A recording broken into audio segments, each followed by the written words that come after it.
Hello everyone, welcome back to this channel. If you are ready to super change your Python skills, you are in the right place.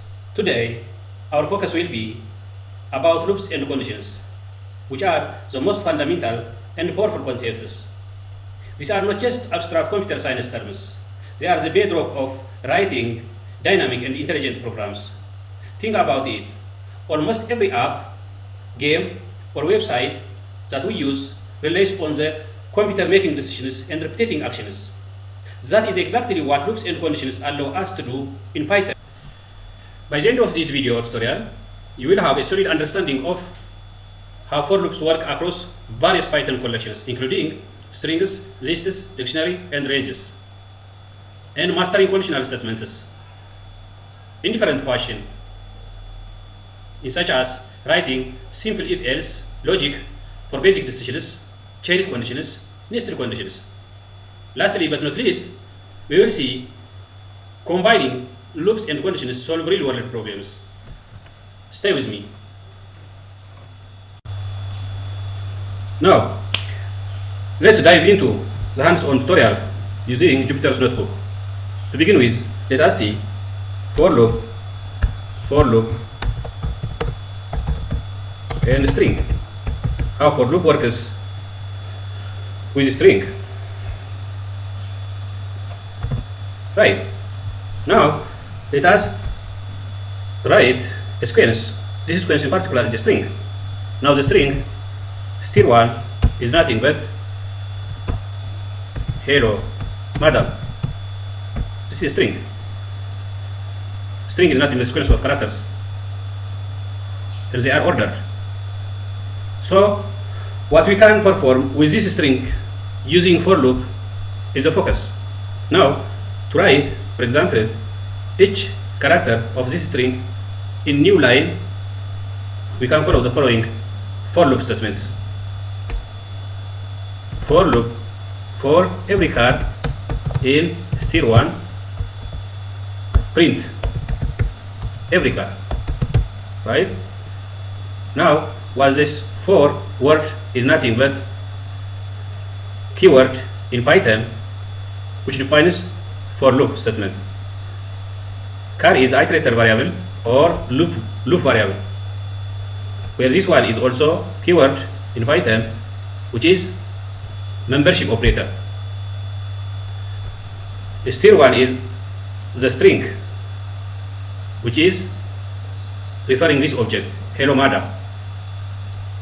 So as the objective here is to iterate every iterator over the string 1. So through this code, let us see what the output will be. Run this one. Therefore, this two code prints this sequence in vertical, right? This one is nothing but for loop statement, whereas this one is the loop body which is executed for every car in stir1. If there is no car in stir1, this for loop terminates. Right? If in every check, if there is no car in stir1, this for loop terminates. Right? Let us proceed to the next practice, which is for loop and list. How for loop works with list. Let us define list first. List A, it is nothing but list of numbers 4, 6, 5, 7, 8. List by definition is nothing but ordering collections of items. Right? Ordering is there with list, sequence is there, mutability is there. Right? These all are nothing but the property of list. So through for looping, what activities can be performed with list is many. For example, for I in list A, I can perform please print the product of each number, right? This is nothing but the for loop now. For loop statement. This one is loop body. Loop body is always indented with some space. Most of the time the standard is 4 space, but we can reset here to make from 4 space to 2 space or 1 space. But this by default is 4 space indentation. I'm using 4 space indentation. So the block of code or loop body to be executed following the for loop statement should be indented by 4 space indentation, so that execution is becoming real. So let's run this one. So for every I which is the member of list A, this one is to be printed. For I, for the first item in list A, 2, this 2 is multiplied by self 2, then it gives us 4 due to this statement print, right? For the next item 4, this multiplies 4 by 4, 16, then prints to the user using this print function, right? This is nothing but how for loop works with lists, right? This is simple example, but we can take the application of for loop with lists into some complex applications. Now let us proceed to the for loop with range. For loop and range. Range generates squares of numbers, right? So what the agenda here is how for loop works with range. For example, we start by defining for loop for I in range. Here range is defined by this one, for example by n, where n can be any number which is positive number, integer number, let us say 5, and ended by colon. Therefore print every I is nothing but it gives us 0, 1, 2, 3, 4, because this range generates squares of numbers, squares of integers starting from 0 up to n minus 1 or 5, but not including 5, right?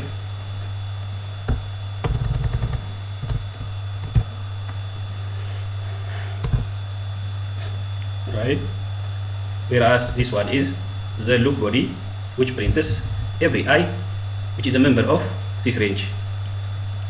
This can also be equivalently written 0, 5, 1. This is the same result, right? This means the range starts from 0 ending 5, the step is 1, because this one the default is 1 by itself is similar.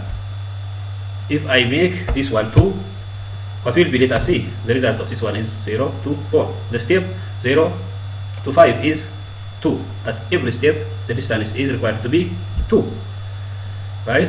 So consecutive numbers step to be 2, 0, 2, 2, 4. 4 minus 2 is 2, 2 minus 0 is 2. This is called step.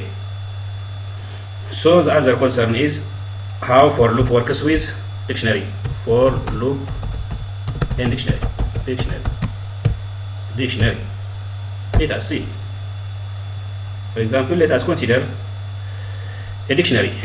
User P, for example, for user, I can write the user's name. Name is nothing but John,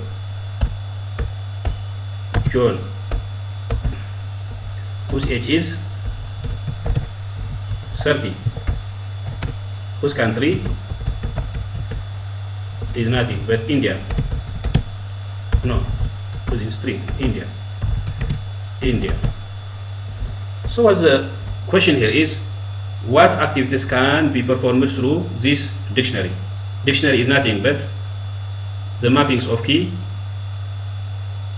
and values.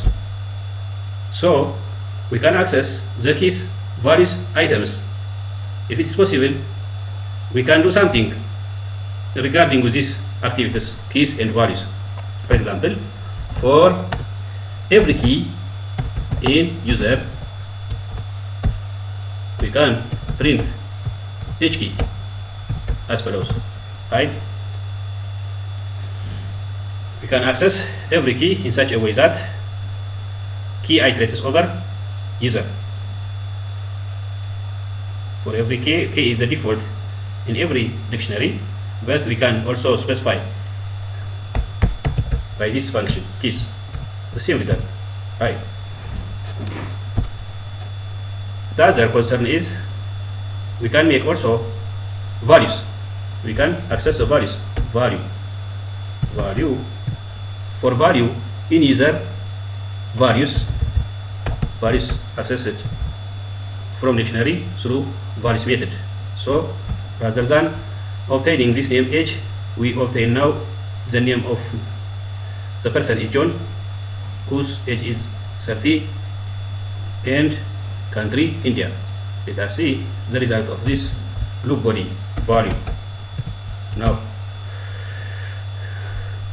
we find the values of the keys John, 30, India. Similarly, we can access also the items as is, this one and this one, this one. For example, for K and V in items print key V.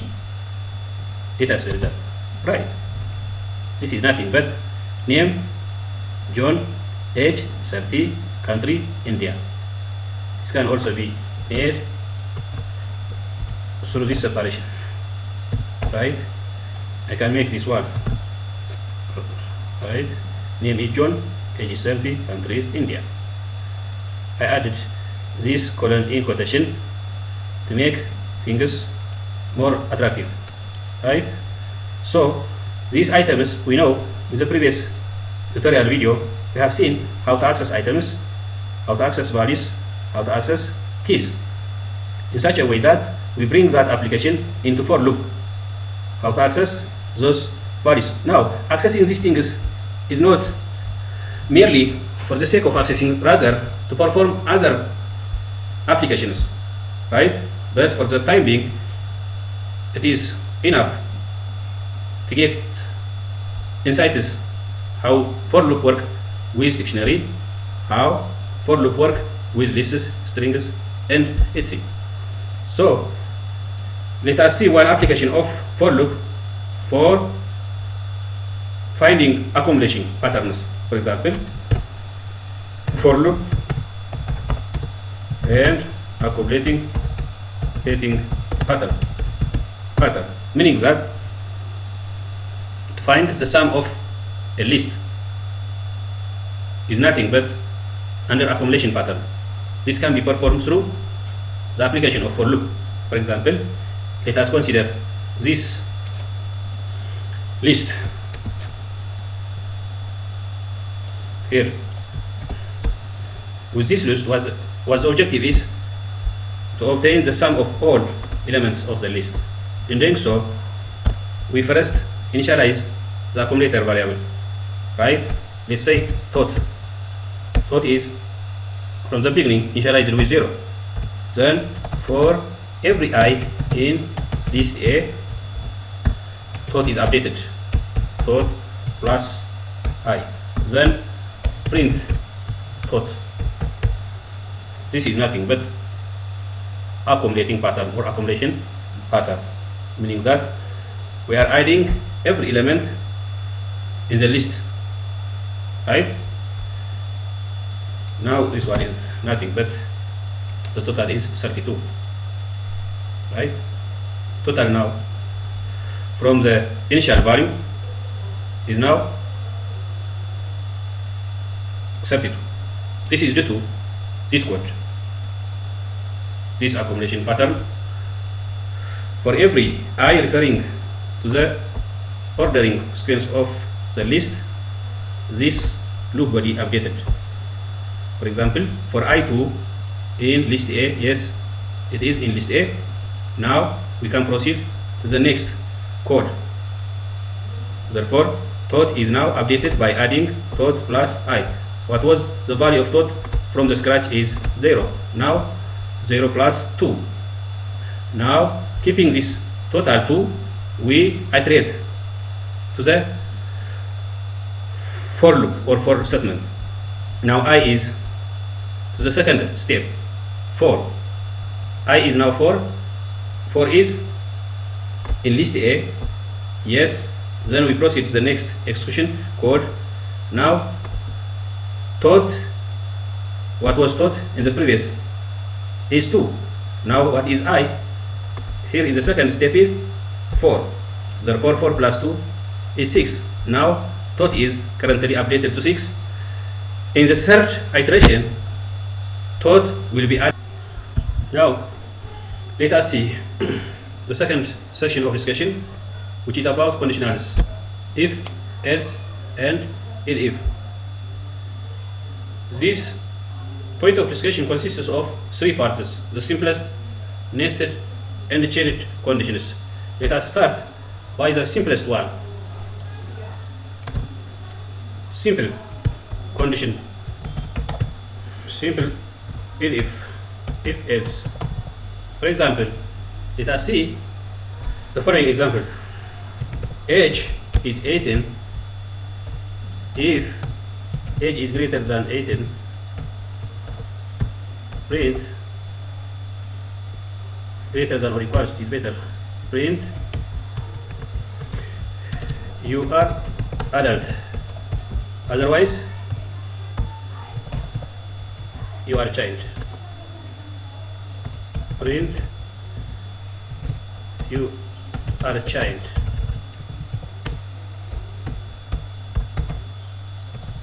Now here we will have 2 options or we will have 2 area of domain to one of which the age of the person to be classified. So was the given age of the person under investigation is 18. Now we need to classify based on the given condition. What the first condition is age is greater than or 80 to execute something, or under this one, for age less than 18, this is to be executed. Right? This is nothing but simple if else condition. Right? Now what is wrong here is, well, this brace, this parenthesis I mean should be closed. You are adult. Right? Now, okay. Let's see.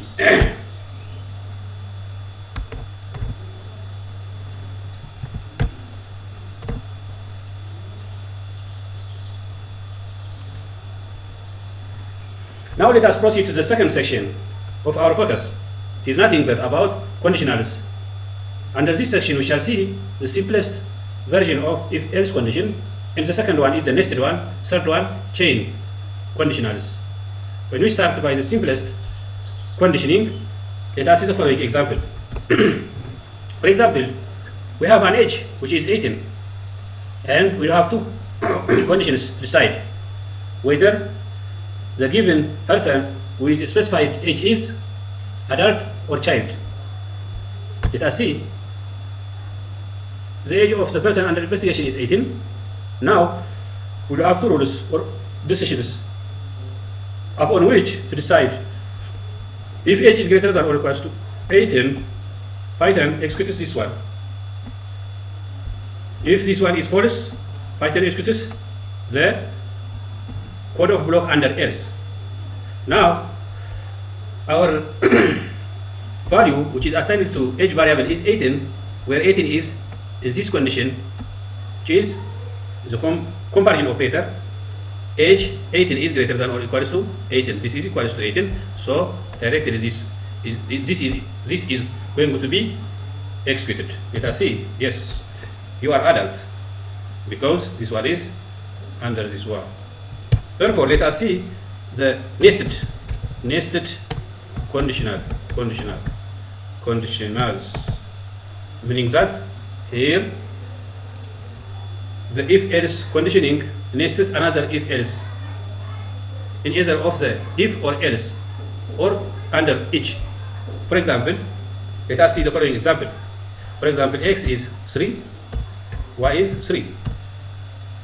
Now if x greater than y, print x is greater than y. Else if x is less than y, print x is less than y. Else print x and y must be equal. Now there is no section that is uncovered. On the real number, we do have 3 sections where the 2 numbers on the real number are positioned. Now, if x is greater than y, this is to be executed. If under else, we nested another if else. If x is less than y, x is less than y. Else x and y must be equal. Now we do have if else here, but under else we nested another if else. This is nothing but nested conditionals. So based on these given values, this will be executed true. Right, x and y must be equal. Because x is not greater than y, this will not be executed. This one is x is not less than y, this will not be executed. Rather, this one will be executed. What the next important thing is chained conditionals. This is nothing but for multiple decisions, for more than two possible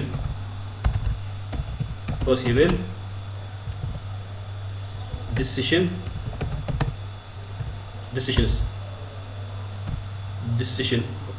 options. Right. For example, let us see the following chain conditions. Let us consider score of a student with this one. Now, if score of the student is greater than or equals to 90, print grade A. If score is greater than or equals to 80, print grade B. If score is greater than or equals to 70, print grade C. Right?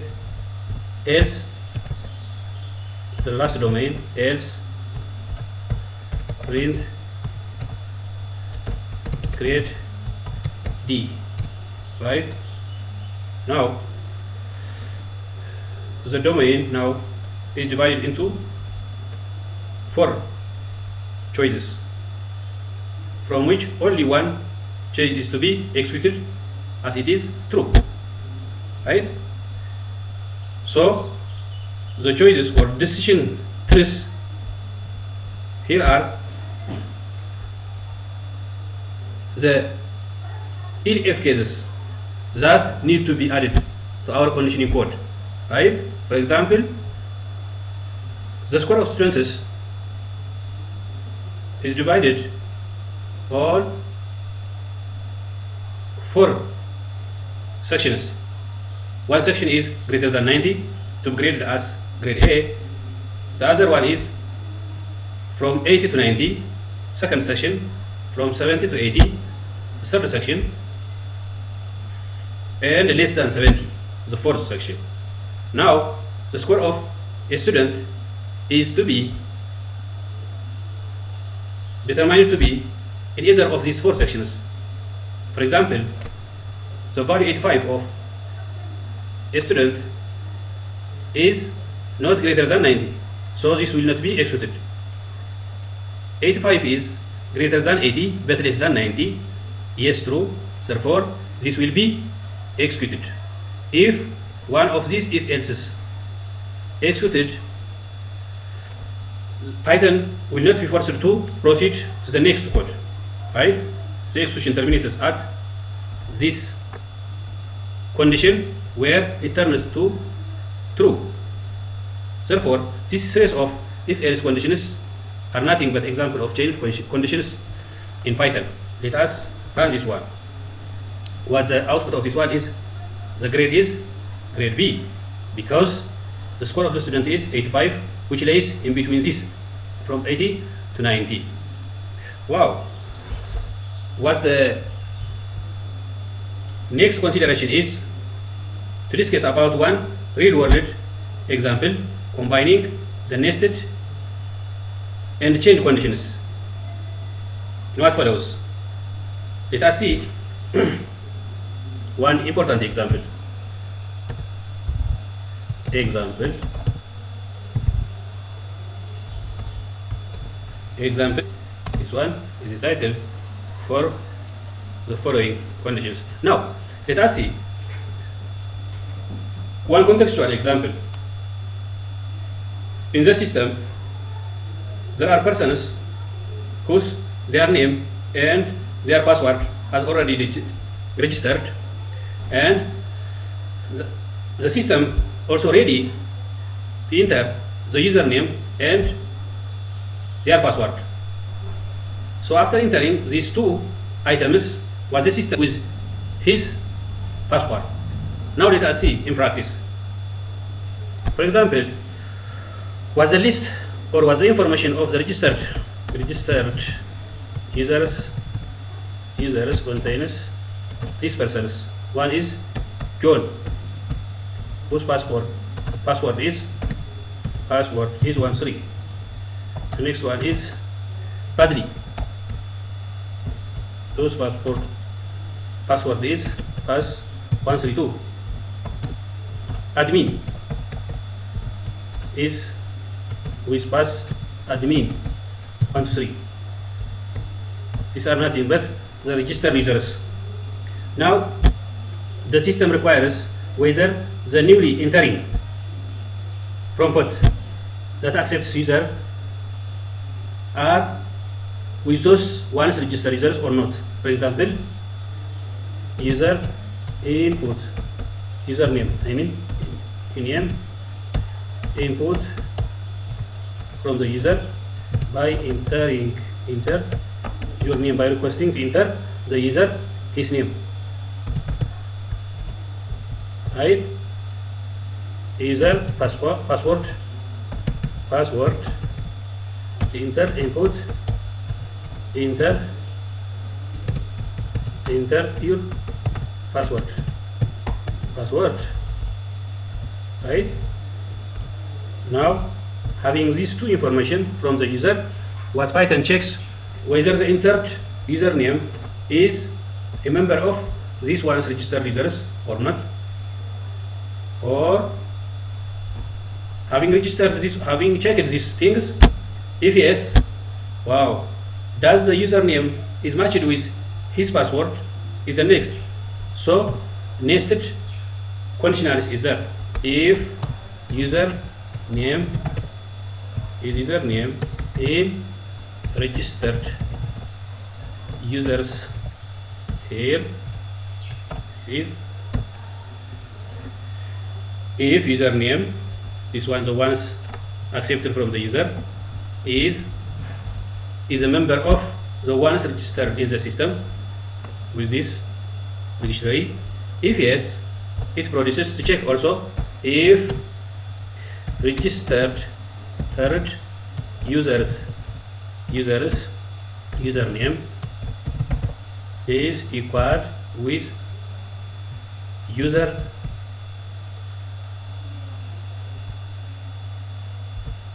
password, right? Now, if yes, print, or if print welcome. Welcome. User name. You have successfully logged in. Right? System celebrates for the person successfully logged in. Else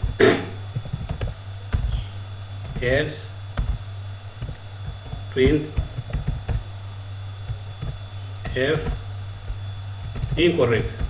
correct password.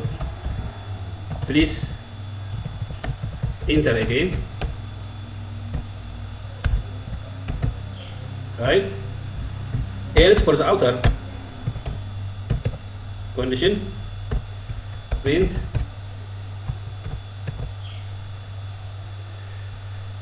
username not found. Username not found. Register again. This is nothing but the second option for this one. Right? If the user that newly entered here is not with the registered users, Python executes this one. Otherwise, if username is within this list, it proceeds to check whether the username's previously registered password is equal with the user entered password here. Right? Therefore, if this okay, this will be executed. Otherwise, this will be executed. So the internal if else is about checking the password. Whereas the outer if else is about the presence or absence of the user with those previously registered users. Let us see the result of this one. Yes, now the prompt comes. For example, let us enter John. Enter with password 13. Yes. Wow, welcome John. You have successfully logged in. This is nothing but here John is entered with a prompt.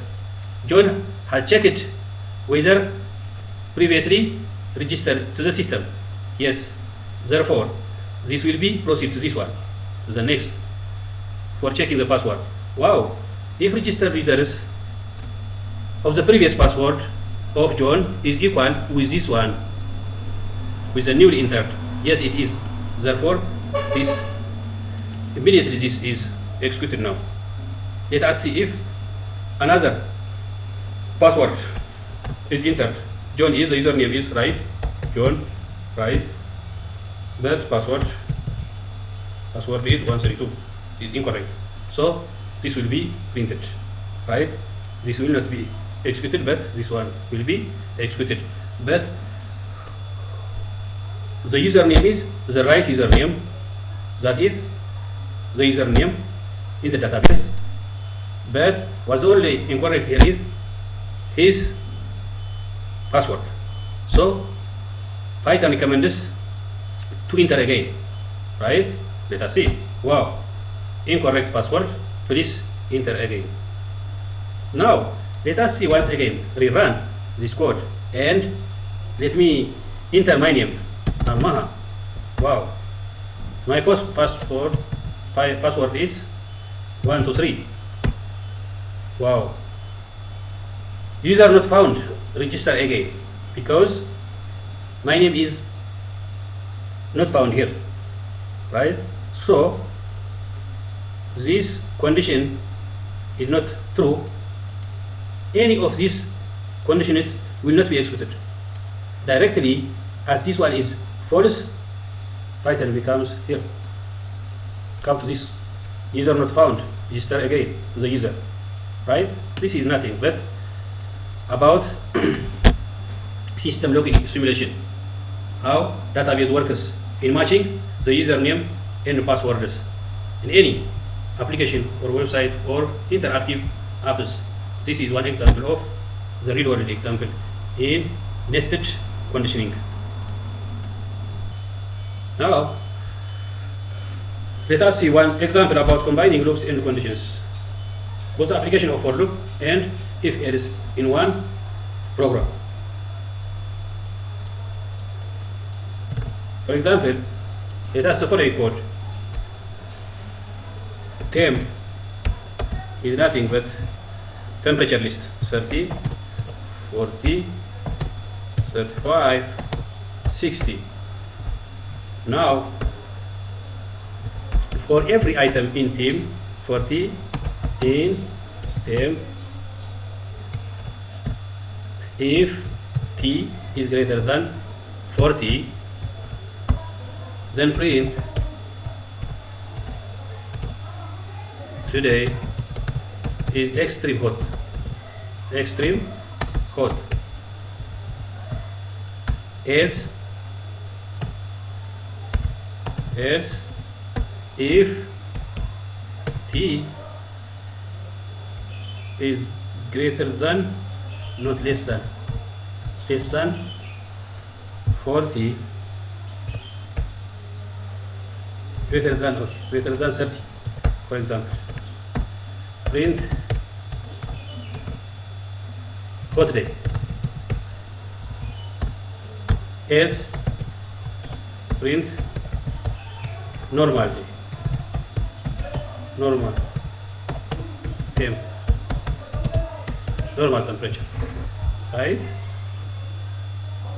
From 40 up to 30 it is hot day, but for those days with temperature greater than 40, extreme hot. For less than 30, normal temperature. This is nothing but the combination of loops and conditionals in one program, where this one is nothing but the for statement, this one the nested conditionals, right? At the end of the day, the output is either to execute this one or this one or this one for each t. So this for t in t for loop statement allows us to determine whether this item, whether the day with this value is extreme hot, hot or normal temperature for each data point. Therefore we will have 4 decisions in output. As we can see, we do have 4 outputs. Normal temperature for this one, for 30, right? For 30, normal temperature, right? Yes. Hot day is this one, 40 is hot day, 35 hot day, 60 is extreme, right?